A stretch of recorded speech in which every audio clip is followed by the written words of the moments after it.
cut his heat tonight. I don't care how cold it gets. That's the order the HOA president gave at 10 o'clock on a January night, while the temperature outside was dropping to 15 below zero. By 2 in the morning, my house was freezing. Frost climbed the inside of my bedroom windows. The pipes in the walls started groaning like something alive was trapped inside them. My dog crawled under the covers and pressed against my ribs, shaking. She shut off my heat over a $20,000 fine I didn't owe, for violations that didn't exist, under rules she wrote herself. She did it in the middle of a Colorado winter, to the man who built the heating system she was using to punish him. Every boiler, every pipe, every valve in that facility. I designed them, I installed them, and I own them.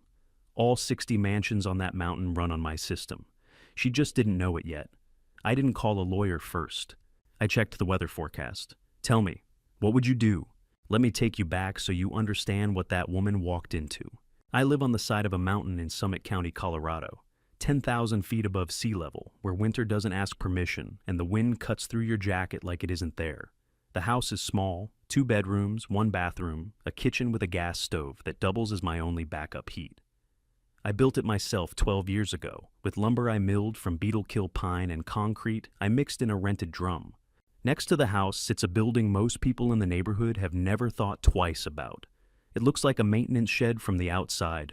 Corrugated steel walls, a flat roof with a snow guard, and a steel door with a deadbolt. I've had the only key to since the day it was finished.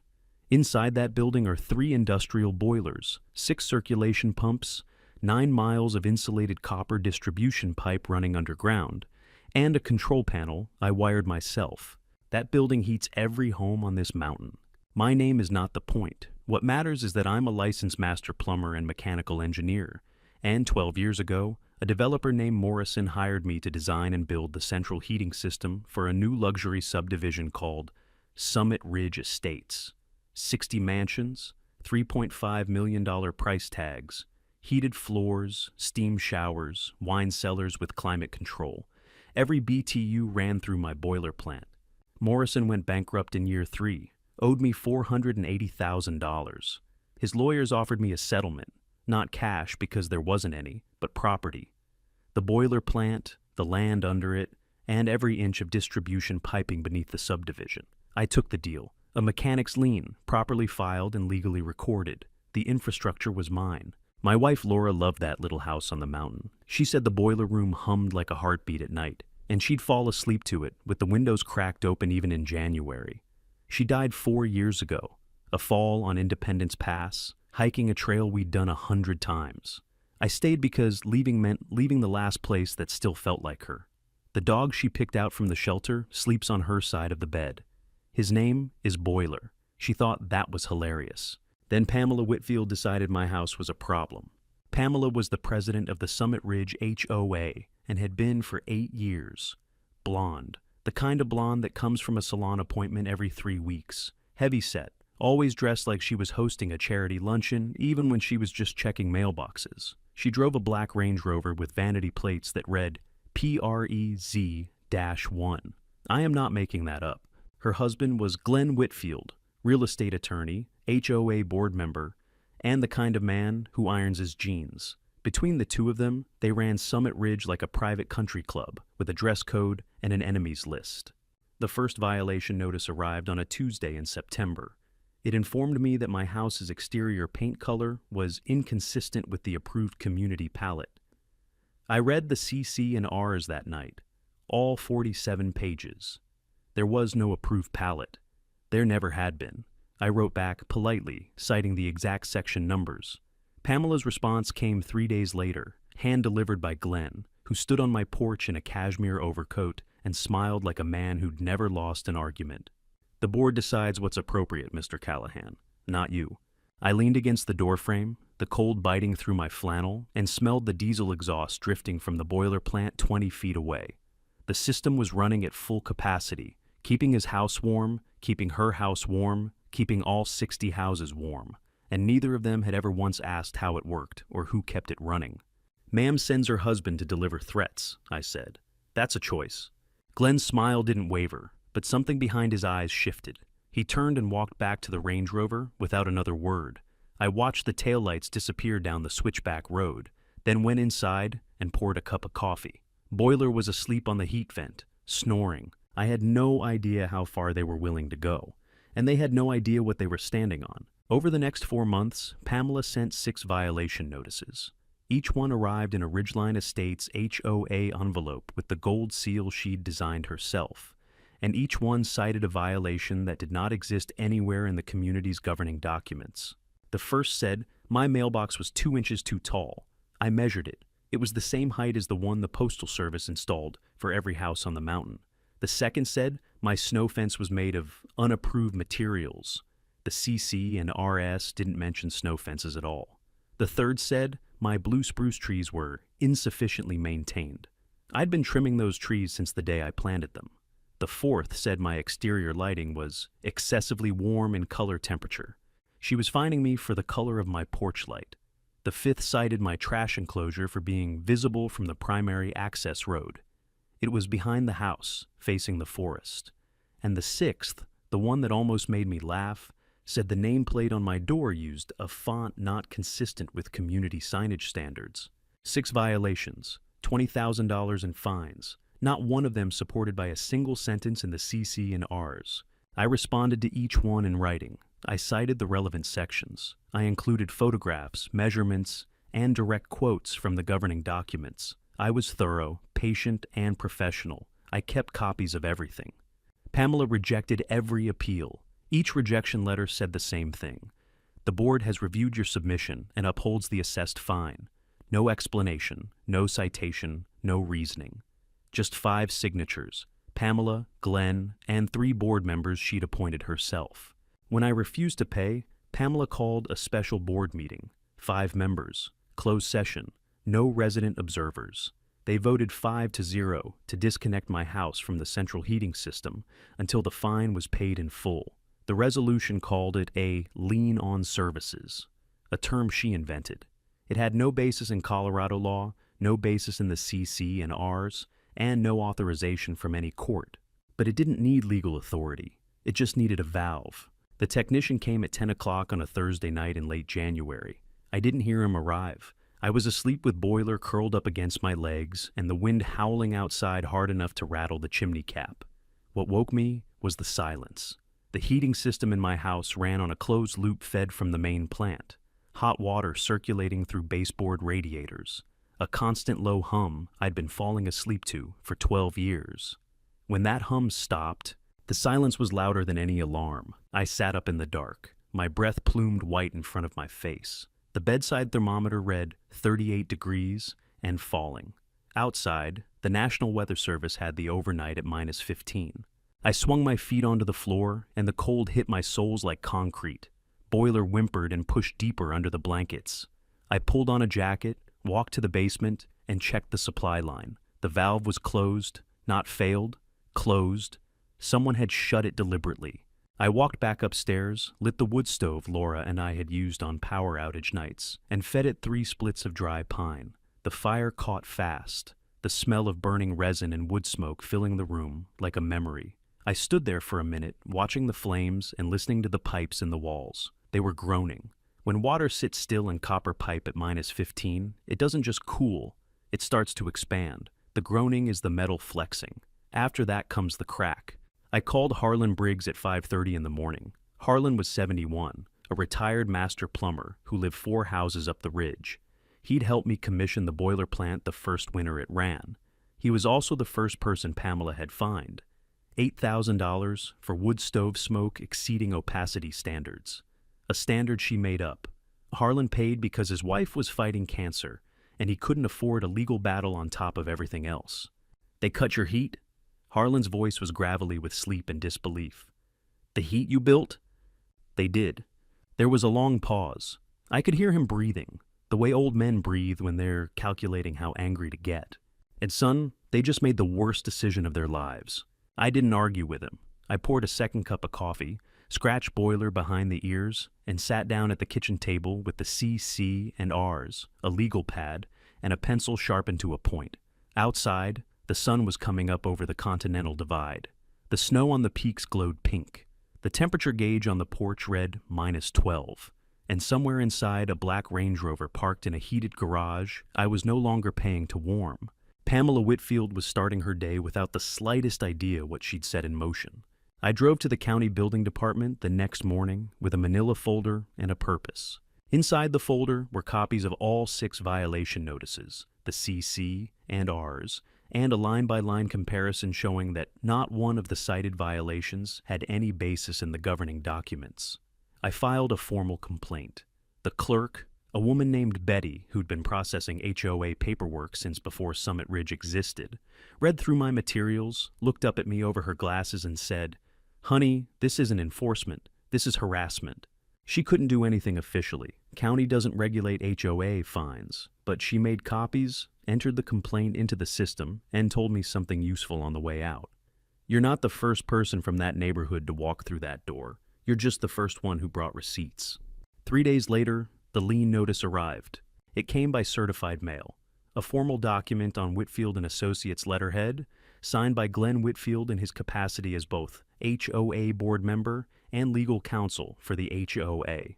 That's a conflict of interest so obvious you could see it from space, but nobody on that board was going to raise the issue because everybody on that board owed their seat to Pamela. The notice demanded $23,500. The original $20,000 in fines plus $3,500 in legal and administrative fees. It stated that if the amount was not paid within 60 days, the HOA would initiate foreclosure proceedings on my home. They were threatening to take my house over fines they'd invented for violations that didn't exist. I set the notice on the kitchen table, smoothed it flat, and read it 3 times. Then I picked up the phone and called Harlan. "I need to see your paperwork," I said.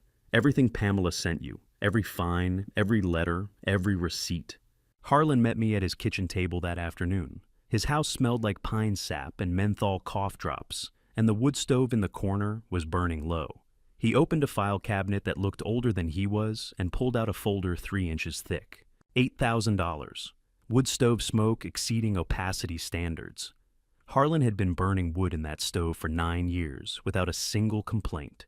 Pamela cited a Ridgeline Air Quality Maintenance Code, a document that didn't exist in the CC and Rs, didn't exist in county regulations, and didn't exist anywhere except Pamela's imagination. "I paid because I couldn't afford the fight," Harlan said. His hands trembled when he held the papers, and I knew it wasn't from the cold. Maggie was in chemo. I was driving her to Denver 3 times a week. Pamela knew that. She came to the house with the fine the same week Maggie started losing her hair. I sat there for a moment, feeling something tighten in my chest that wasn't anger. It was something older and harder, the kind of feeling you get when you realize someone has been hurting people deliberately, quietly, for years, and nobody stopped them because nobody could afford to. "How many families?" I asked. Harlan held up 3 fingers. "The Torres family. 12,000. Unauthorized holiday lighting duration. They had their Christmas lights up until January 6th. Pamela fined them $200 a day." He paused. "And the Prescotts. $6,500 for driveway salt residue affecting aesthetic harmony. They have a disabled son. They salt the driveway so his wheelchair doesn't slide." He set the folder down and looked at me with the steady, tired eyes of a man who's watched too much and said too little. "Every fine was signed by Glenn. Every dollar went somewhere, Wyatt. But it didn't go into any reserve fund I've ever seen a report on. That was the detail that changed everything. Not the fines themselves. I'd already known they were fraudulent. But the money. Where was the money going? HOA fines are supposed to be deposited into the association's operating account or reserve fund. Financial reports are required under Colorado Common Interest Ownership Act. And in 8 years, Summit Ridge had never published a financial audit, not once. I drove home with Harlan's copies stacked on the passenger seat and the heater in my truck blowing hard against the cold. The sun was already behind the ridge, and the shadows on the snow were turning blue. Somewhere in a 5,000 square foot house up the mountain, Pamela Whitfield was sitting in a room heated by a system she didn't own, spending money she didn't earn, collecting fines she didn't have the authority to levy. And she had no idea I'd just started pulling the thread. Pamela called the special meeting for the 2nd Tuesday in February. The notice went out to all 60 homeowners by email. Subject line, critical infrastructure vote, mandatory attendance recommended. The agenda had one item, acquisition of boiler facility for community benefit. She wanted to buy my boiler plant for $1. I found out from Harlan, who forwarded me the email with a single line. "You need to see this." I read it on my phone while standing in the boiler room, the 3 units running steady behind me, the circulation pumps pushing hot water through 9 miles of underground pipe. The system I designed, the system I built, the system that kept every house on that mountain from turning into an ice sculpture. She wanted it for $1. The meeting was held in the Summit Ridge Community Room, a wood-paneled space attached to the main clubhouse with a stone fireplace that hadn't worked in 3 years because nobody had called me to fix it. About 40 homeowners showed up, which was more than usual, but less than the crowd that would come later. Pamela stood at the front in a cream-colored cashmere sweater and a pearl necklace, her clipboard resting on the podium like a gavel. Glenn sat to her left, a leather portfolio open in front of him, a pen in his hand. The other 3 board members sat in a row behind them, silent, decorative. "As you all know," Pamela began, "the boiler facility that serves our community is currently owned by a single private individual. This creates an unacceptable vulnerability. Critical infrastructure should be owned by the community it serves." She said community 4 times in the first 2 minutes. She said vulnerability 3 times. She never once said my name. Glenn took over with what he called the legal framework. He explained that the HOA had the authority to acquire the facility through a provision in the CC and RS governing shared infrastructure. He used the phrase constructive eminent domain, which is not a real legal concept. An HOA is a private nonprofit corporation. It cannot exercise eminent domain. That power belongs to government entities only. But Glenn said it with enough confidence that half the room nodded along, and the other half didn't know enough to question it. The proposed price was $1. The resolution stated that the HOA would assume operational responsibility and that the current owner, still unnamed, would be compensated fairly for past services. $1 for a system that cost $480,000 to build and would cost over $1 million to replace. I sat in the back row. I didn't speak during the presentation. I didn't raise my hand during the Q&A. I had my phone in my jacket pocket, recording every word. When the board called for a vote, it passed 4-1, only because one member, a retired civil engineer named Arthur Foley, raised his hand and said, "I'd like to see the legal opinion supporting eminent domain by a private HOA." Nobody answered him. Pamela thanked him for his input and moved on. After the vote, Pamela caught me in the hallway. She was smiling the way people smile when they think they've already won. "I hope you'll consider the offer, Mr. Callahan. It's what's best for the community." I looked at her for a long moment. The overhead fluorescence buzzed. The building's heating vent pushed warm air past us. Warm air generated by my boilers, flowing through my pipes, courtesy of a system I hadn't been paid to maintain in 8 years. "I'll consider your offer," I said. Then I turned and walked out into the snow. Behind me, I heard Glenn say to Pamela, "He'll fold. They always do." And Pamela's reply, muffled by the closing door but clear enough. "And if he doesn't, we take it. Who's going to stop us?" Keith Alderman was standing by the coat rack near the exit, pulling on his gloves. Keith lived in Unit 37. A quiet guy, mid-40s, worked from home. He was also a staff reporter for the Summit County Gazette. He'd attended the meeting as a homeowner, not a journalist, but I could see it in his face as he watched the board file out. The expression of a man whose professional instincts had just woken up. He didn't say anything to me, I didn't say anything to him. But as I walked to my truck through the falling snow, I had the feeling that Pamela Whitfield had just held a meeting that would eventually be quoted back to her under oath. That night, I sat at my father's desk and went straight to the basement. In the far corner, behind the water heater and a stack of moving boxes I'd never unpacked, sat a fireproof safe I'd bolted to the floor the year Laura died. I kept the important things in there, her wedding ring, the deed to the property, and a folder of documents I hadn't opened in years. The lien settlement agreement, dated 12 years ago, signed by Morrison's bankruptcy trustee, notarized, and filed with the county. I'd read it once the day I signed it, then I locked it away and went back to work. I never needed it. The system ran. Nobody questioned ownership. Nobody asked. Now I needed it. I sat on the basement floor with the safe open and the folder in my lap, and read every word by the light of a bare bulb hanging from the ceiling. The agreement was 11 pages long, dense with legal language and specific in a way that made my pulse quicken. Section 3.1 defined the transferred assets. All mechanical infrastructure, including but not limited to boilers, circulation pumps, distribution piping, control systems, heat exchangers, and all subsurface conduits, together with the real property parcel upon which the boiler facility is situated. That meant I didn't just own the building. I owned every foot of pipe buried under every house on the mountain. The distribution network was mine. It had never been conveyed to the HOA. Morrison never transferred it because Morrison went bankrupt before the transfer was scheduled, and no one since, not the HOA, not Glenn, not any attorney, had ever completed the conveyance. For 12 years, 60 families had been heating their homes through infrastructure they didn't own. Then I found the service agreement. It was attached as Exhibit D, a contract between me, as infrastructure owner, and the Summit Ridge HOA, as service recipient.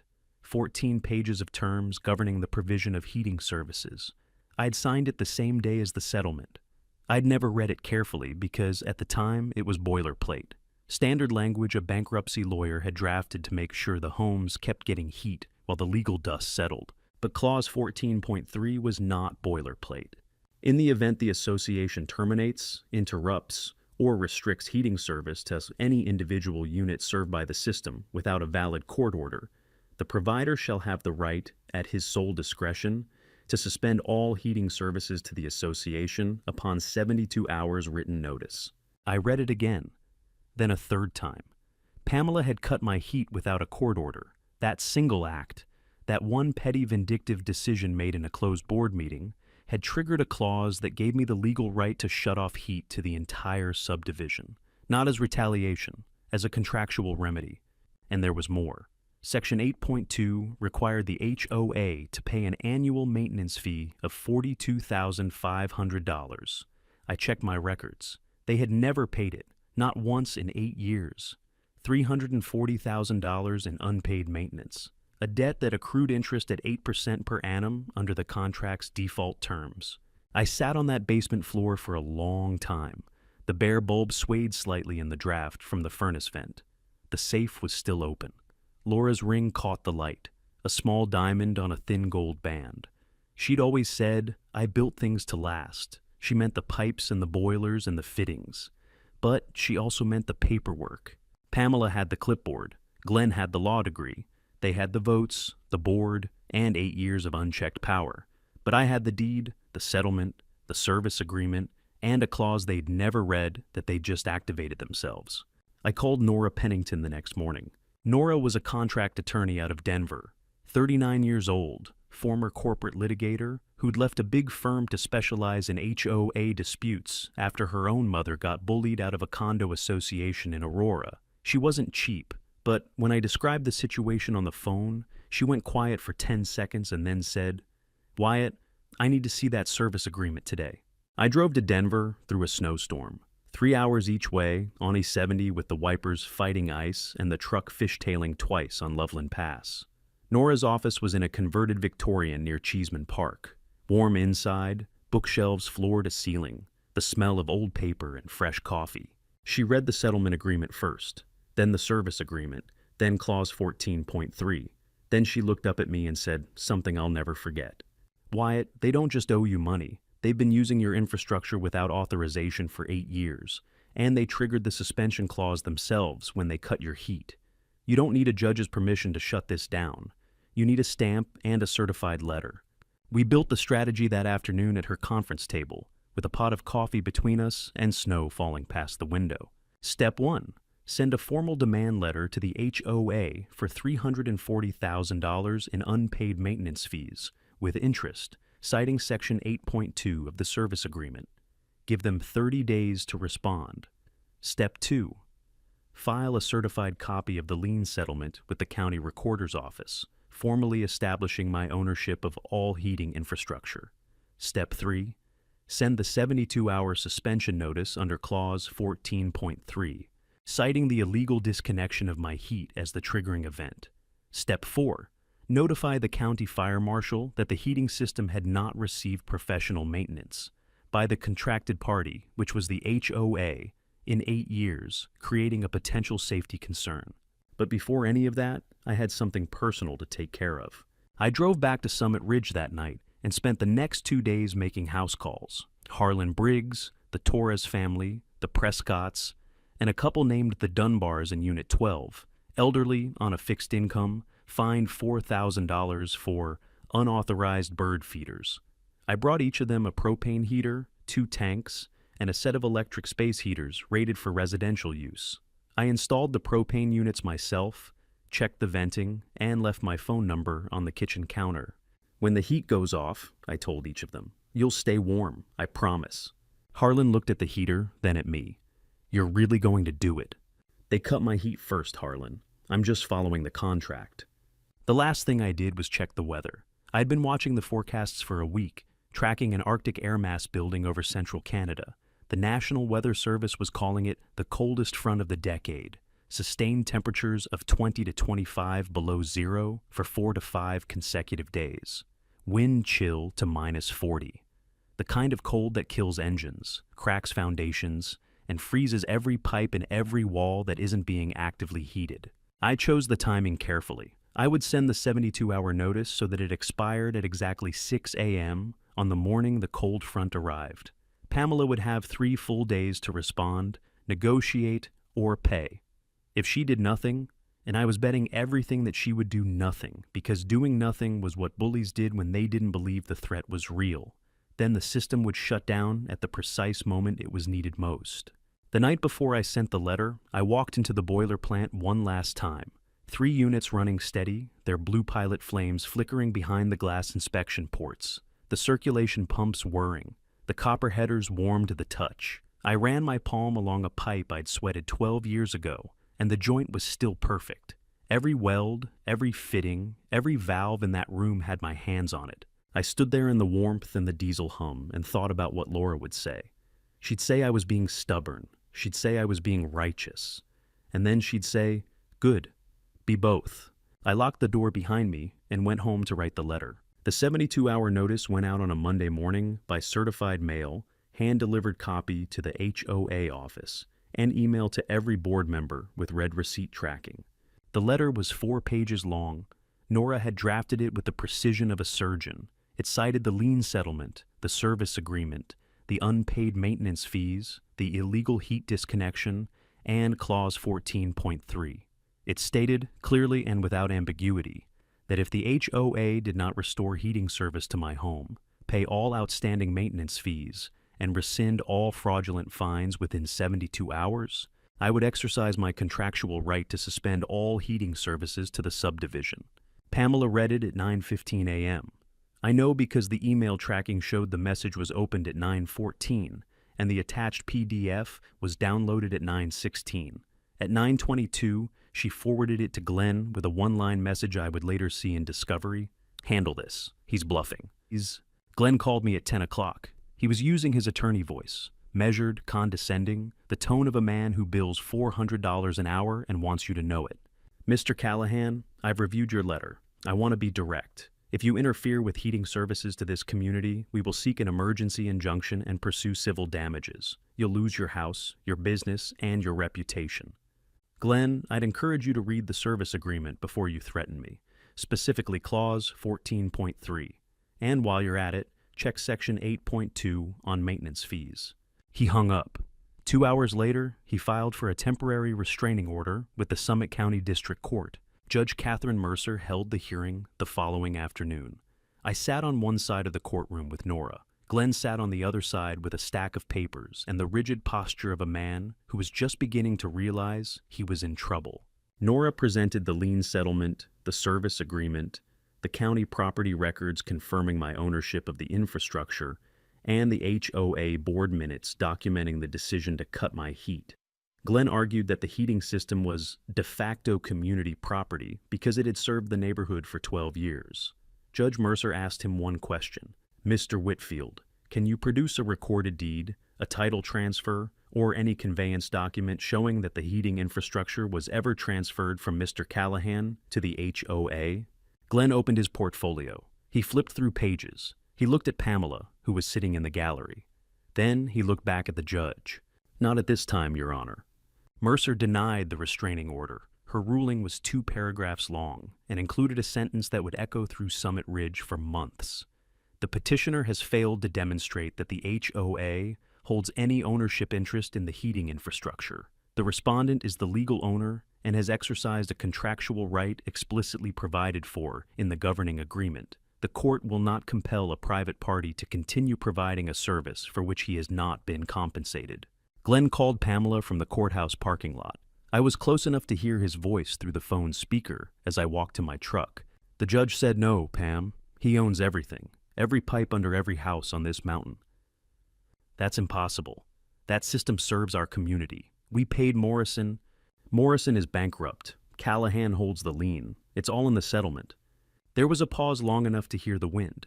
Then Pamela said, "Offer to drop the fines. All of them, if he tears up that letter." Glenn called me from the parking lot. I watched him through my windshield, pacing next to the Range Rover, his cashmere overcoat flapping in the wind, his breath coming out in clouds. "Wyatt, the board is prepared to rescind all fines and restore your heating connection immediately. In exchange, you withdraw the suspension notice." "The fines were never valid, Glenn, and you owe me $340,000 in maintenance fees. This conversation is over."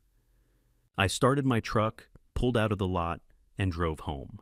The clock on the dashboard read 4:47 p.m. 37 hours and 13 minutes remained on the notice. The temperature was dropping, and for the first time in 8 years, Pamela Whitfield was not in control. With 36 hours left on the notice, Pamela went into emergency mode.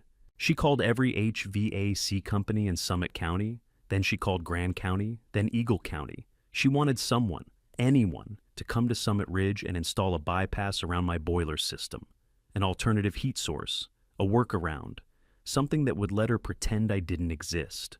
The first company sent a technician. He drove up the mountain, looked at the boiler plant, walked the perimeter, and asked Pamela who owned the facility. When she said, "the HOA," he asked to see the deed. She didn't have one. He left. The second company asked the same question on the phone and didn't even make the drive. The third sent a 2-man crew, but when they saw the steel door with my deadbolt and the private property and no unauthorized access sign I'd bolted to the wall, they called their office and got the same answer. "Ma'am, we can't touch another person's system. Modifying private utility infrastructure without the owner's consent is criminal tampering. We'd lose our license."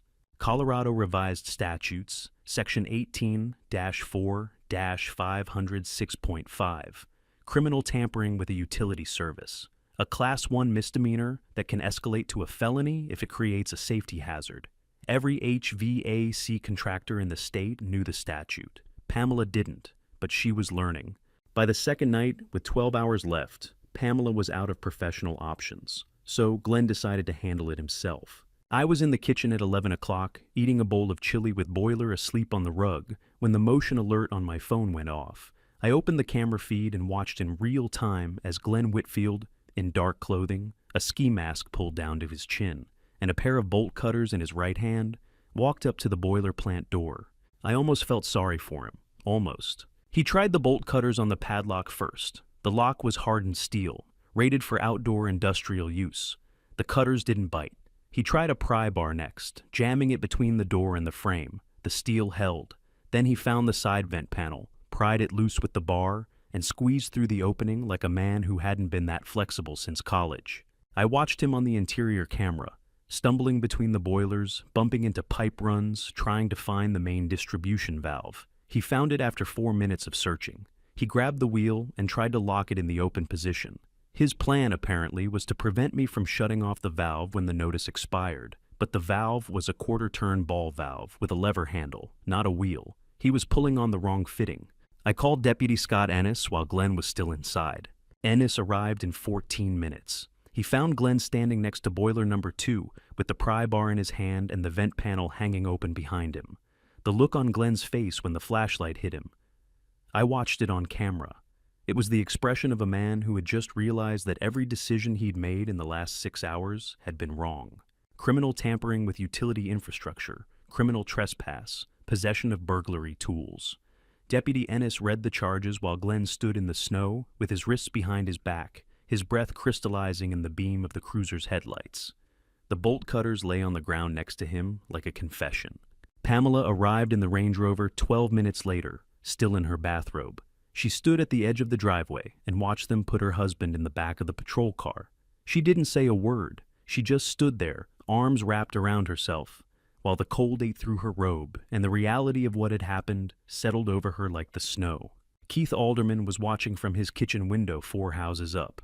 He'd heard the sirens. By 1 in the morning, he was at his laptop, pulling public records, building permits, financial disclosures, HOA meeting minutes, board member compensation, and the one thing that nobody at Summit Ridge had ever seen, the association's financial statements, or rather, the absence of them.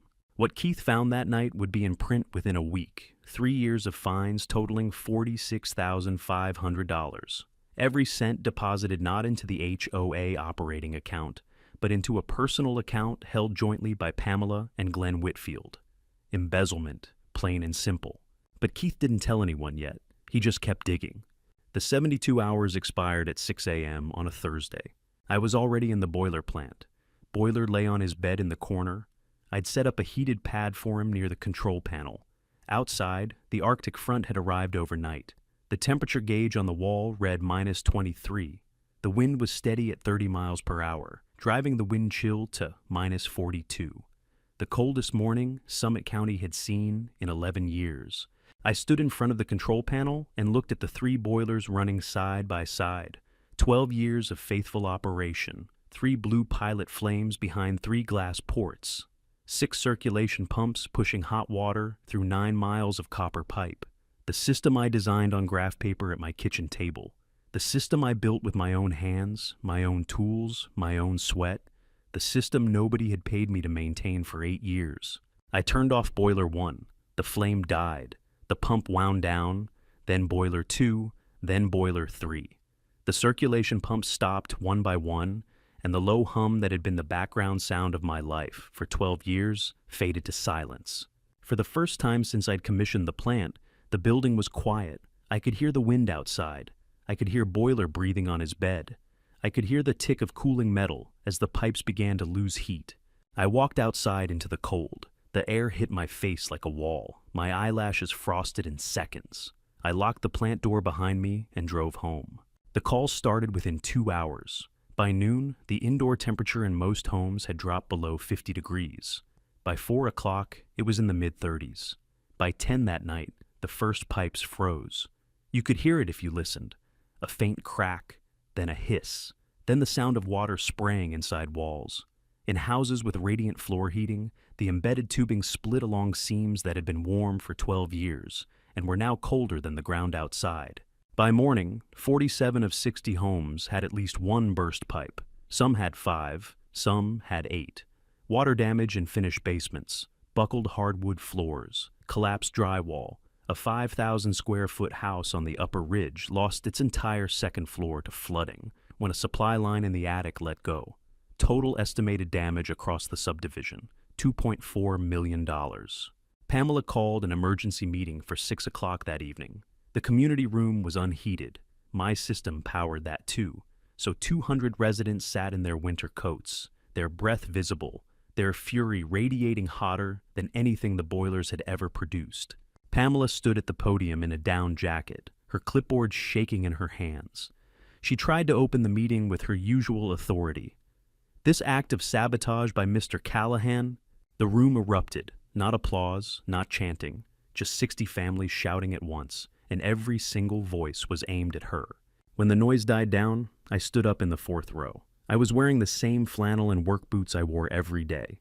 Nora sat beside me with a folder of exhibits. I spoke for 11 minutes. I showed them the lien settlement proving I owned the infrastructure. I showed them the service agreement and clause 14.3. I showed them the board minutes where they voted to cut my heat without a court order. I showed them the 6 violation notices and the CC and RS sections that proved every fine was fabricated. I showed them Glenn's lien notice, signed by a board member who was also the HOA's legal counsel, a conflict of interest that invalidated every action he'd taken. Then I showed them the bank records. Keith Alderman had obtained them through a public records request under Colorado's HOA disclosure statutes. 3 years of fines, $46,500, deposited into a personal account in the names of Pamela and Glenn Whitfield. Not the HOA reserve fund, not the operating account, their personal checking account. The room went silent. The kind of silence that has weight. Deputy Ennis stepped forward from the back wall. He had 2 warrants. Glenn Whitfield, criminal tampering, embezzlement. Pamela Whitfield, embezzlement, fraud. The handcuffs went on in front of 200 people who had trusted them for 8 years. A motion for removal was called from the floor. 187 votes to remove, 3 to retain. Pamela's book club held firm to the end. I walked to the podium. The microphone was still on. The room was cold and quiet and waiting. I'll turn the heat back on tonight, but this time, we're doing it with a real contract. And this time, you'll know who owns the pipes under your house. I walked back to the boiler plant at 9 o'clock that night, unlocked the door, and restarted the system. Boiler 1 first. The pilot caught. The flame rose blue behind the glass, and the circulation pump kicked in with a hum that vibrated through the floor. Then 2, then 3. Within an hour, hot water was moving through 9 miles of copper pipe. Within 3 hours, the surviving radiators in 60 homes were warming up. The mountain was breathing again. The new HOA board, elected the same night Pamela was removed, signed a proper service agreement within 2 weeks, 20-year term, $42,500 per year, paid quarterly, with an annual maintenance inspection and a clause requiring written approval from a licensed engineer before any board action affecting the heating system. Nora drafted it. I signed it in the same community room where Pamela had tried to buy my life's work for $1. The civil suit settled in April, $340,000 in back maintenance fees, plus $85,000 in damages, covering the illegal heat disconnection, the fraudulent fines, legal costs, and emotional distress. The insurance company for the HOA wrote the check. Their underwriter told Nora it was the fastest settlement they'd ever processed. Nobody wanted to defend what Pamela and Glenn had done. The 47 families with burst pipes filed their own claims, not against me, but against the former board. Their insurers paid out the immediate water damage and then pursued subrogation against Pamela and Glenn personally. $2.4 million in property damage, directly traceable to a fraudulent fine scheme and an illegal heat disconnection. The Whitfields' homeowners insurance didn't cover intentional acts. They sold their house at Summit Ridge to fund the first wave of settlements and moved to a rental apartment in Colorado Springs. Glenn's law license was suspended pending the criminal trial. Pamela's pearl necklace, I heard, went into a consignment shop on Tejon Street.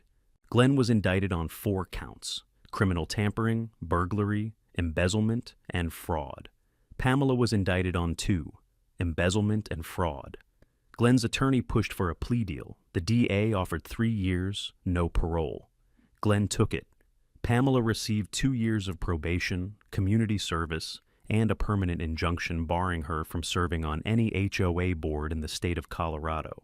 I used part of the settlement to create the Callahan Winterization Fund, a nonprofit that provides free heating system inspections, pipe insulation, and emergency repairs to elderly residents and low-income families in Summit County every winter. The first year, we serviced 38 homes. Harlan Briggs volunteered as the lead inspector. 71 years old, bad knees, and still the steadiest hand with a pipe wrench I've ever seen.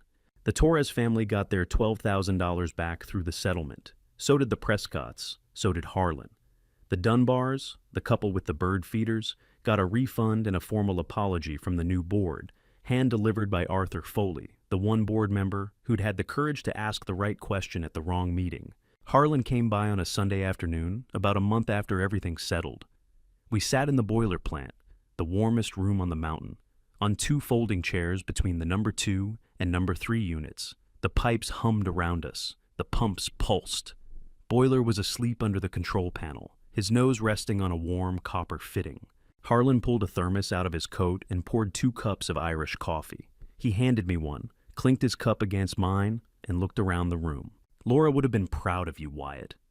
She would have turned the heat off sooner. He laughed, the deep, shoulder-shaking kind. Then he took a sip and stared at the pilot flame through the glass port, blue and steady, the way good things burn when they're built right. That evening, I sat on my porch with Boiler in my lap and watched the snow fall through the pines. The house was warm. The mountain was warm. The system was running the way I designed it. Steady, reliable, and paid for. Somewhere below, 60 families were sitting in heated rooms they now understood didn't heat themselves. If you've got an HOA nightmare of your own, put it in the comments below. I read every single one. And if you're new here, hit subscribe. Because next time, the HOA president didn't just cross a property line. She went after a single mother with a service dog and a security clearance. That one gets personal. I'll see you there. You know what brought Pamela Whitfield down? It wasn't the cold. It wasn't the bus pipes. It wasn't even the handcuffs on her husband.